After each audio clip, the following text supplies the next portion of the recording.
आज दिनांक 14 दिसंबर 2020, विषय हिंदी, कक्षा 10वीं और हमारी पाठ्यपुस्तक कृतिका भाग 2 का ये कहानी है जाज पंचम की नाक। ये एक व्यंग विधा में लिखी हुई कहानी है और इसके लेखक हैं कमलेश्वर जी। और जैसे कि बच्चों आप जानते हैं, हमारे समाज में जो नाक है वो हमारी इज्जत का प्रतीक मानी जाती है और इससे जुड़े अनेक मुहावरे भी प्रचलित हैं, जैसे नाक कटना, नाक काटना। तो इसी को आधार बनाकर जो है कमलेश्वर जी ने ये कहानी की रचना की है। और ये इसमें व्यंग्यात्मक विधा का प्रयोग किया है। और व्यंग के बारे में हम पहले भी पढ़ चुके हैं कि व्यंग विधा क्या होती है कि हास्य विनोद शैली, यानी कि हंसी मजाक में अपनी बात को कहना कि किसी को बुरा न लगे, ऐसी रचना को व्यंग कहते हैं। और इस पाठ में ऐसे ही मजाकिया अंदाज में देश की व्यवस्था पर व्यंग किया गया है कि आइए अब पाठ को जानें कि कैसे जब रानी एलिजाबेथ का हमारे देश में, हिंदुस्तान में दौरा होता है और कैसे जो है उसको अति बढ़ा चढ़ा कर पेश किया जाता है कि दिखावे की कितनी भावना होती है। तो उसी के ऊपर व्यंग करते हुए लेखक कमलेश्वर ने इस कहानी की रचना की है। तो पढ़ते हैं क्या है इसमें। यह बात उस समय की है जब इंग्लैंड की रानी एलिजाबेथ, क्या नाम है, इंग्लैंड की रानी एलिजाबेथ द्वितीय यानी कि अपने पति के साथ हिंदुस्तान पधारने वाली थी। अखबारों में उनकी चर्चा हो रही थी। रोज़ लंदन के अखबारों से खबरें आ रही थी, लंदन है बेटा इंग्लैंड में, कि शाही दौरे के लिए कैसी कैसी तैयारियां की जा रही हैं। रानी एलिजाबेथ का दर्जी परेशान था कि हिंदुस्तान, पाकिस्तान, नेपाल के दौरे पर रानी कब क्या पहनेगी। उनका सेक्रेटरी और शायद जासूस भी उनके पहले ही इस महाद्वीप का तूफानी दौरा करने वाला था, यानी कि उनके पहले ही देखने वाला था कि क्या क्या व्यवस्था की गई है। आखिर कोई मजाक तो था नहीं। ज़माना चूंकि नया था, फौज फाटे के साथ निकलने के दिन बीत चुके थे। फौज फाटे यानी कि अपने सैनिकों के साथ, इसलिए फोटोग्राफरों की फ़ौज तैयार हो रही थी। अब ये नई फ़ौज थी फोटोग्राफर की, जो तस्वीरें खींचने के लिए। इंग्लैंड के अखबारों की कतरनें हिंदुस्तानी अखबारों में दूसरे दिन चिपकी नज़र आती थी कि रानी ने एक ऐसा हल्के नीले रंग का सूट बनवाया है जिसका रेशमी कपड़ा हिंदुस्तान से मंगाया गया है, कि करीब 400 पौंड खर्चा उस सूट पर आया है। यानी कि उनके कपड़ों की भी जो है चर्चा है अखबारों में। अब आगे क्या है कि रानी एलिजाबेथ की जन्मपत्री भी छपी। जन्मपत्री मतलब कि उनके बारे में सारी, कि कहाँ पर क्या जन्म हुआ, उसके बाद क्या किया, तो मतलब सब कुछ उनका ये भी अखबारों में छप चुका था। प्रिंस फिलिप के कारनामे भी छपे, ये उनके पति हैं। और तो और उनके नौकरों, बावर्चियों, खानसामों, अंगरक्षकों की पूरी जीवनियाँ देखने में आई कि जो जो उनके साथ आ रहा है, तो उनके बारे में भी सब कुछ छापा गया। शाही महल में रहने और पलने वाले कुत्तों तक की तस्वीरें अखबारों में छप गई। तो यानी कि देखो कितना ज़्यादा बढ़ा चढ़ाकर इन बातों को मतलब अखबारों में कितना बढ़ा चढ़ाकर छापा जा रहा था।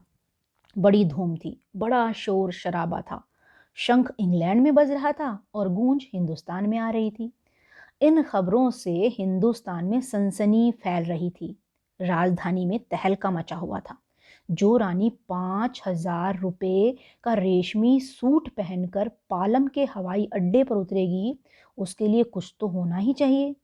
कुछ क्या, बहुत कुछ होना चाहिए, जिसके बावर्ची पहले महायुद्ध में जान हथेली पर लेकर लड़ चुके हैं। उसकी शान शौकत के क्या कहने, और वहीं रानी दिल्ली आ रही है, ने अपने मुंह से निकल गया। ठीक है, वह आए, मतलब ये सुनकर उनके मुंह से निकल गया, वह आए हमारे घर, कभी हम उनको, कभी अपने आप को देखते हैं। तो ये जो है कहानी जो है पद्यांश जो है, गद्यांश है सॉरी, ये एक तरह से पत्रकारिता पर भी व्यंग कर रहा है कि जो पत्रकार हैं वो कितना ज़्यादा बढ़ा चढ़ा कर, यानी कि मुद्दे से हट कर बेवजह की बातें भी जो है छापते रहते हैं। तो यहाँ पर कमलेश्वर जी ने कथाकार के साथ साथ एक सफल पत्रकार का रूप भी दिखाया है, एक पत्रकारिता पर व्यंग करके। तो अब इसके शब्दार्थ हैं कि खानसामा, खानसामा होता है खाने की सामग्री का प्रबंध करने वाला नौकर या रसोइया। अच्छा, बेसाख्ता, बेसाख्ता होता है स्वाभाविक रूप से, नेचुरली। अब है ये प्रश्न है कि पहली बात तो ये प्रश्नों का जो क्रम है उसमें गड़बड़ है। ये पहला, दूसरा, यहाँ पर तीसरा आएगा और फिर ये चौथा। पहला प्रश्न है कि किसकी फ़ौज तैयार हो रही थी और क्यों? तो किसकी फ़ौज तैयार हो रही थी? फोटोग्राफरों की फ़ौज तैयार हो रही थी, क्योंकि रानी एलिजाबेथ जो है हिंदुस्तान के दौरे पर आ रही थी उनकी तस्वीरें लेने के लिए। किसके दर्जी को परेशानी थी और क्यों? रानी एलिजाबेथ के दर्जी को ही परेशानी थी, क्योंकि उन्हें जो है इस बात का पता लगाना था कि रानी जो नेपाल और जो है हिंदुस्तान के दौरे पर क्या क्या पहनने वाली हैं। तो हिंदुस्तान में सनसनी क्यों फैल रही थी? क्योंकि इंग्लैंड के अखबारों में भी जो है रानी के भारत आगमन की, हिंदुस्तान जो आने की खबरें जो है रोज़ रोज़ प्रकाशित हो रही थी और वहाँ पर भी बड़ा शोर शराबा था, बड़ी धूम थी, इसलिए हिंदुस्तान में भी सनसनी फैल रही थी। अब है उपयुक्त गद्यांश में से ज वाले शब्द। एक तो ये होता है बेटा ज, और एक ये है ज।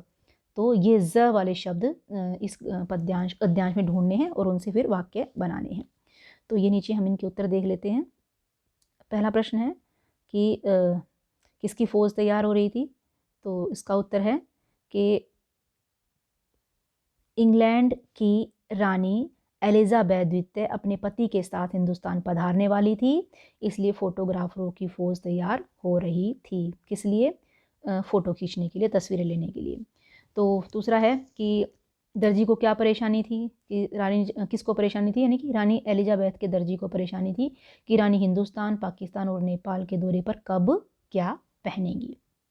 तीसरा प्रश्न है कि हिंदुस्तान में सनसनी क्यों फैल रही थी? कि रानी एलिजाबेथ के हिंदुस्तान दौरे की लंदन के अखबारों में बड़ी धूम थी कि ये शाही दौरे के लिए कैसी कैसी तैयारियां हो रही हैं, बड़ा शोर शराबा था, इसलिए हिंदुस्तान में सनसनी फैल रही थी। अगला प्रश्न है ज वाले शब्द और वाक्य। ये हैं ज वाले शब्द, ये मैं दिखा देती हूँ आपको। रोज़, रोज़, दर्जी, मजाक, ज़माना और नज़र। देखो इन सब में जो है जय का ज का प्रयोग हुआ है।